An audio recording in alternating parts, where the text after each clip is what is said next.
Thank you, Senator Hoylman, from not on the other side of the aisle at the moment, but I understand. I guess my concern here is that we're going to create a study to study one side of what are considered to be pregnancy counseling.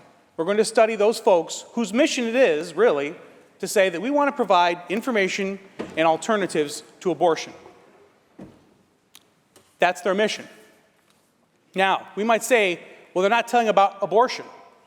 May or may not be the case. But the bottom line is, we have those folks that do provide abortions. And in the case of organizations like Planned Parenthood, they actually get funding by selling fetal tissue, fetal organs, to organizations for a very high dollar amount, and that is a part of their funding.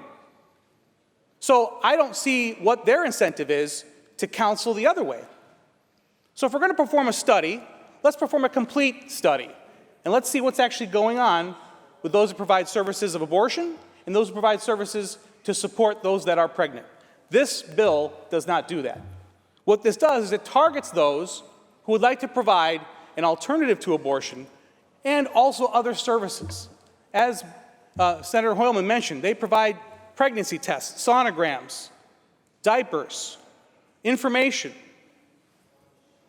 But to sit here and say that we're going to target one particular segment of this women's health services is just not fair. I actually kind of liken it to the sham study that NYSDOH is doing right now to determine whether or not they want to put industrial wind turbines in our freshwater lakes. The entire study is loaded with people that only do green energy. There's not a single person that knows anything about hydrology or anything about fisheries, habitats. I mean, that's a poor comparison, but the bottom line is, this is not a comprehensive study. This is an attack on one particular segment that some folks don't particularly like. They don't like the idea that someone is saying that there's an alternative to an abortion. I personally know folks who've had abortions, and they've had regrets, and they felt that they didn't get enough information when they were young, particularly when they were young. So are we giving a full spectrum of services?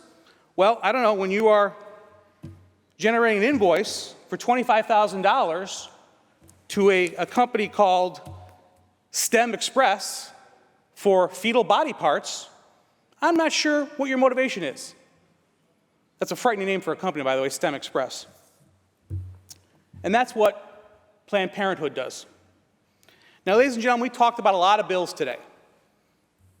This supplemental calendar, most of it is really for show, honestly. There's really not a lot that's going to happen here, because if Roe versus Wade is overturned tomorrow, you will still be able to get an abortion till the moment of birth here in New York State. That's not going to change. I'm personally abhorred by that, but it's not going to change.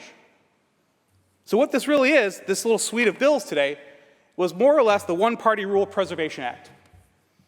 Nothing much is going to happen with any of these bills today. However, this one in particular is going to do something. It's going to target those folks who want to provide information to pregnant women at probably the most vulnerable time in their lives and ensure that they are not subject to some additional help, a fuller, better, more broader spectrum of what the consequences of abortion might be. So, Madam President, I'll be voting no. Thank you.